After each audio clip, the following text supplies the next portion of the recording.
Hello welcome back to Janna's recipes.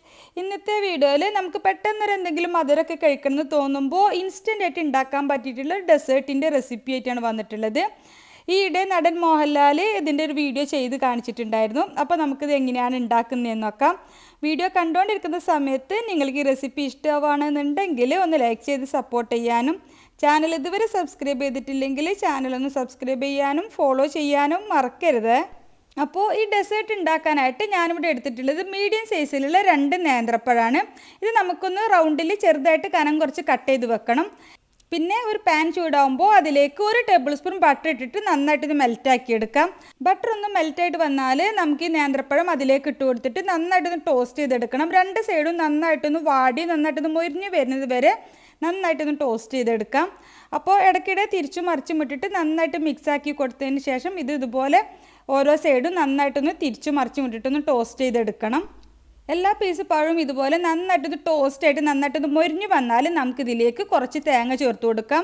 അപ്പോൾ ഞാനിതിലേക്ക് ഒരു 3 ടേബിൾ സ്പൂൺ ചിരുവിയ തേങ്ങയാണ് ചേർത്ത് കൊടുത്തിട്ടുള്ളത്. അപ്പോൾ നമ്മളെടുക്കുന്ന പഴത്തിനനുസരിച്ചിട്ട് വേണം തേങ്ങ ചേർത്ത് കൊടുക്കാൻ. തേങ്ങ ചേർത്തിട്ട് നന്നായിട്ടൊന്ന് കൂടി ഒന്ന് മിക്സാക്കി എടുക്കുക. തേങ്ങ ഒക്കെ നന്നായിട്ടൊന്ന് ഡ്രൈ ആയിട്ട് വരണം. അതിൻ്റെ വെള്ളത്തിൻ്റെ അംശമൊക്കെ ഒന്ന് പോയിട്ട് നന്നായിട്ടൊന്ന് ഡ്രൈ ആവുന്നത് വരെ ഇതുപോലെ നന്നായിട്ടൊന്ന് മിക്സാക്കി വഴറ്റിയെടുക്കാം.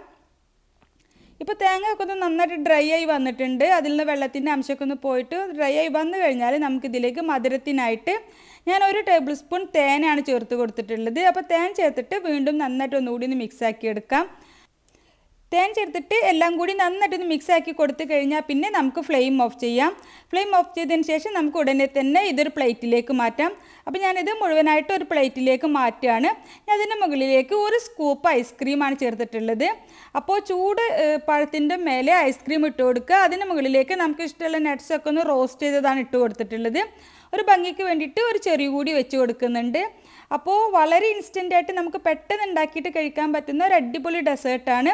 അപ്പോൾ ചൂട് പഴത്തിൻ്റെ കൂടെ ഇതുപോലെ ഐസ്ക്രീം വെച്ച് കൊടുക്കുന്ന സമയത്ത് ഐസ്ക്രീമൊക്കെ പെട്ടെന്ന് മെൽറ്റായിട്ട് വരികയും ചെയ്യും. നല്ല ടേസ്റ്റാണ് കഴിക്കാൻ. അപ്പോൾ ഇതുവരെ ഇതുപോലെ ട്രൈ ചെയ്ത് നോക്കിയിട്ടില്ലെങ്കിൽ തീർച്ചയായിട്ടും ട്രൈ ചെയ്ത് നോക്കുക. എന്നിട്ട് നിങ്ങളുടെ അഭിപ്രായം കമൻ്റായിട്ട് അറിയിക്കുക. നിങ്ങൾക്ക് ഈ റെസിപ്പി ഇഷ്ടമായെങ്കിൽ ഒന്ന് ലൈക്ക് ചെയ്ത് സപ്പോർട്ട് ചെയ്യാനും ചാനൽ ഇതുവരെ സബ്സ്ക്രൈബ് ചെയ്തിട്ടില്ലെങ്കിൽ ചാനലൊന്ന് സബ്സ്ക്രൈബ് ചെയ്യാനും ഫോളോ ചെയ്യാനും മറക്കരുത്. അപ്പോൾ ഇൻഷാ അല്ലാഹ് മറ്റൊരു അടിപൊളി റെസിപ്പിയുമായിട്ട് നമുക്ക് വീണ്ടും കാണാം. Thank you for watching.